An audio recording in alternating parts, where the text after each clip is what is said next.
இப்ப சமீபத்துல வரக்கூடிய ஒரு 10-20 வருடத்துக்குள்ள பிறந்தவங்களுக்கு தான் எல்லாருக்குமே ஓரளவுக்கு பிறந்த நேரம் தெரியுது. ஒரு 70கள்ல 60கள்ல பிறந்தவங்க இல்ல 80 அது வரைக்கும் கூட பாத்தீங்கன்னா நேரம் குறிச்சு வைக்க முடியாம போயிடுது. அவங்களுக்கு தெரியல. இந்த மாதிரி பிறந்த நேரமோ பிறந்த தேதியோ தெரியாம ஜாதகமே எழுதப்படாம இருக்கிற நபர்களுக்கு பிரசன்ன ஜோதிடத்தில் நிச்சயமாக பலன் பார்க்க முடியும். உழைப்பின் மூலமா முன்னேறி வந்தவர், அவர் தொழிலும் ஜெயிச்சிட்டார். இதெல்லாம் அவருக்கு என்ன தோணுதுன்னா, ஜோதிடம்ங்கிறது பொய், நம்மளோட உழைப்பு தான் எல்லாமே அப்படின்ற கர்வத்தில் இருந்திருக்காரு. ஏன்னா ஜெயிக்கும் போது எல்லாருக்குமே ஒரு தலைகணமும் ஒரு ஹெட்வைட்டும் வரும்.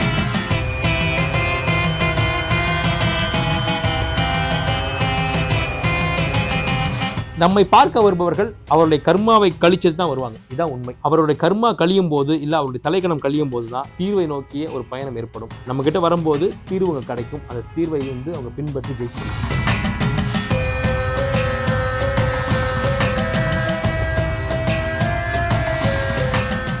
சுகமே சொல்க.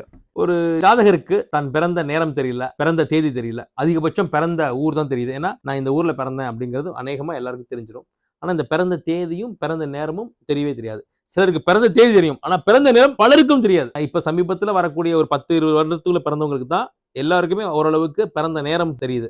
ஒரு 70கள்ல 60கள்ல பிறந்தவங்க இல்ல 80 அது வரைக்கும் கூட பாத்தீங்கன்னா நேரம் குறிச்சு வைக்க முடியாம போயிடுது. அவங்களுக்கு தெரியல. இந்த மாதிரி பிறந்த நேரமோ பிறந்த தேதியோ தெரியாம ஜாதகமே எழுதப்படாம இருக்கிற நபர்களுக்கு பிரசன்ன ஜோதிடத்தில் நிச்சயமாக பலன் பார்க்க முடியும்.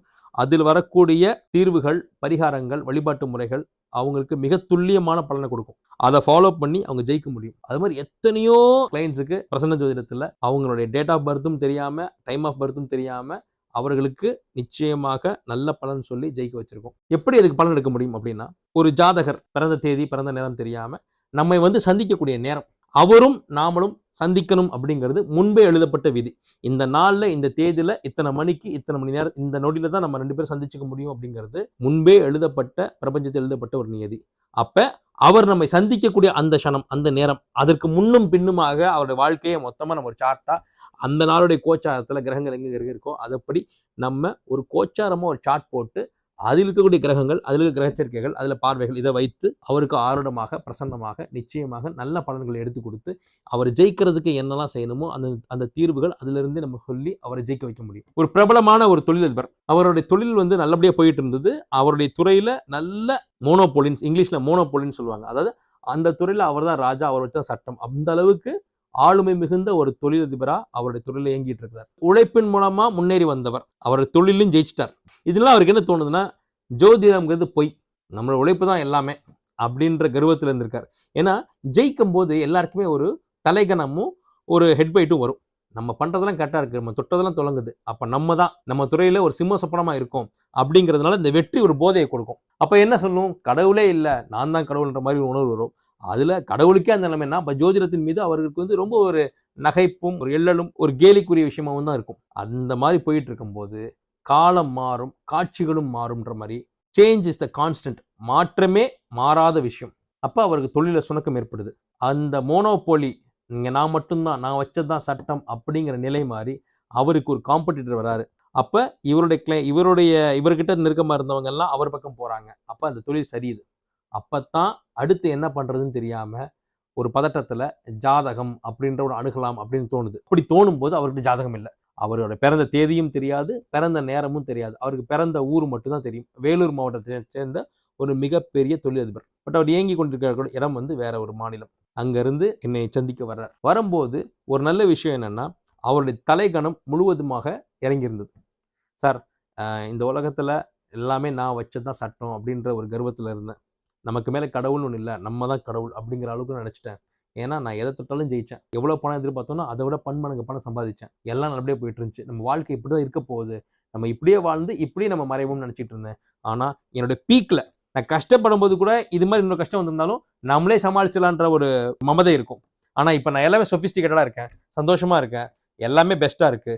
இந்த நேரத்துல சரி வரும்போது இதுக்கப்புறம் நான் மறுபடியும் உழைச்சலாம் நான் பெருசா ரெடியாக முடியாது. எனக்கு ஒரு பயம் வந்துருச்சு. எதை தொட்டாலும் பிரச்சனை வருது. யாரெல்லாம் என் கூட இருந்தாங்களோ அவங்களாம் விட்டு போறாங்க.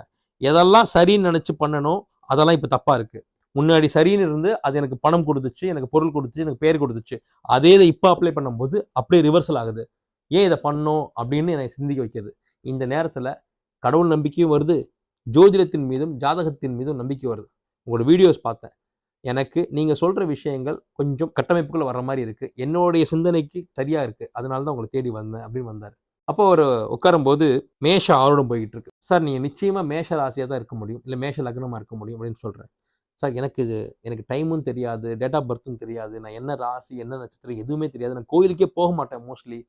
ஏன்னா, அவங்களே வந்து என்கிட்ட வந்து நன்கொடை கேட்பாங்க. அப்ப என்னடா உங்க சாமி உங்களுக்கு நன்கொடை தரலையா?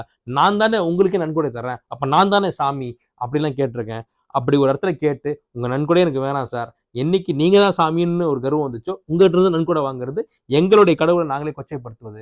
நாங்க நன்கொடை வாங்குவதே, இந்த கோயில் விழா எல்லாரோடும் சேர்ந்து நடத்தப்படணும். எல்லாருடைய காசும் அதுல இருக்கணும். ரூ. 1 போட்டவங்களுக்கும், ரூ. 1,00,000 போட்டவங்களுக்கும் ஒரே மரியாதை. ஒரே மாரி தீர்த்தம், ஒரே மாரி பிரசாதம், ஒரே மாரி விபூதி எல்லாருக்கும் நாங்க குடுப்போம். அதை எல்லாரும் சேர்ந்து செய்யணுங்கிறதுக்காக நன்கொடைன்னு ஒண்ணு கான்செப்ட் கொண்டு வந்தோமே தவிர, எங்ககிட்ட காசு இல்லாமலோ, இல்ல எங்க கடவுள் வந்து எங்கள வந்து காசு இல்லாமலே வச்சிருக்கல. நீங்க பணக்காரங்கன்னா, உங்களுக்கு இணையான பணக்காரங்கள் எத்தனையோ பேரு இங்க பயபக்தியோட வந்து குடுத்துக்கிட்டு இருக்காங்க.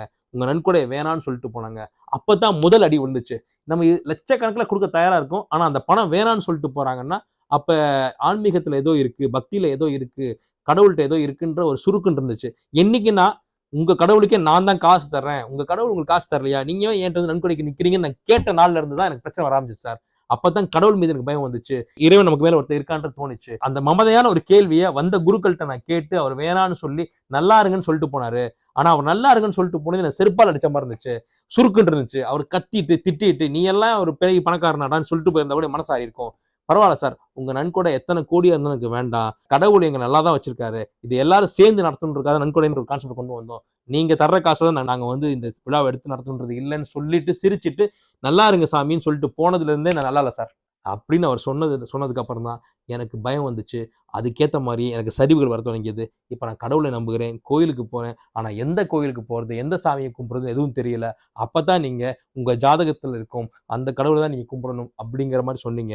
அதுக்காக தான் சார் ஓடி வந்திருக்கேன். ஆனா என்கிட்ட ஜாதகம் இல்ல, டேட் ஆஃப் பர்த் இல்ல, டைம் ஆஃப் பர்த் இல்ல, பிளேஸ் ஆஃப் பர்த் மட்டும் தான் தெரியும். எனக்கு என்ன பண்றதுன்னு தெரியல.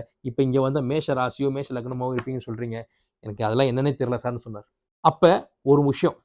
அவருக்கு எப்ப தலைகணம் வந்து அந்த அந்த ஹெட் வெயிட் குறைஞ்சதோ, அப்பவே அவர் தீர்வை நோக்கி பயணிக்க ஆரம்பிச்சுட்டார்.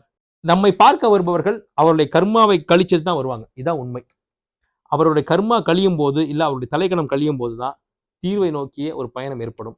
நம்ம கிட்ட வரும்போது தீர்வுகள் கிடைக்கும். அந்த தீர்வை வந்து அவங்க பின்பற்றி ஜெயிக்க முடியும். இறைவனோ, கடவுளோ, பிரபஞ்சமோ இவருக்கு தீர்வை கொடுத்து இவருடைய வெற்றிக்கு வித்திடணும்ங்கிறது நியதி.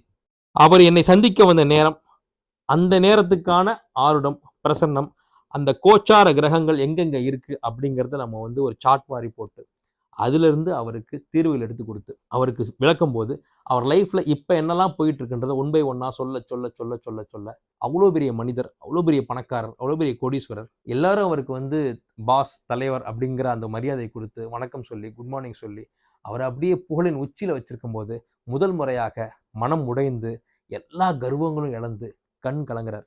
அப்படின்னு அமைதியா இருக்கிறேன். அவர் சொல்றாரு, இத்தனை விஷயங்கள நான் இதுவரைக்கும் யாரிடமே பகிர்ந்து கொள்ளாத விஷயத்த, என் மனதுக்குள்ள மட்டுமே நான் பூட்டி வச்சிருந்த விஷயத்த, ஒரு ஜாதக கட்டத்த போட்டு நீங்க சொல்றீங்கன்னா, அப்ப இந்த கலையில எவ்வளவு பெரிய கலை? இந்த கலை கடவுளுக்கு நிகரான கலை.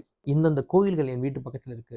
இந்தந்த மனிதர்கள் நான் கடந்து வந்திருப்பேன். இந்தந்த இடத்துல நான் அவமானப்பட்டிருப்பேன். இவர்களெல்லாம் ஏமாத்தியிருப்பேன். இவர்கள்ட்டலாம் நான் பணத்த இழந்திருப்பேன். இவர்கள்ட்ட நான் பணத்த பறிச்சிருப்பேன். இப்படிங்கிறது எல்லாமே நீங்க இவ்வளோ தெளிவா சொல்லும்போது, இதுக்கு மேல நான் என்ன பண்றது? நான் கம்ப்ளீட்டா சரண்டர். நீங்க என்ன சொல்றீங்களோ அத செய்றேன் அப்படின்னு சொன்னாரு.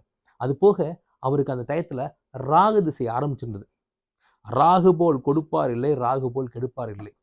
அதாவது ராகு திசையுடைய முற்பகுதியில அவர் நெறைய சம்பாரிச்சிருக்கிறார்.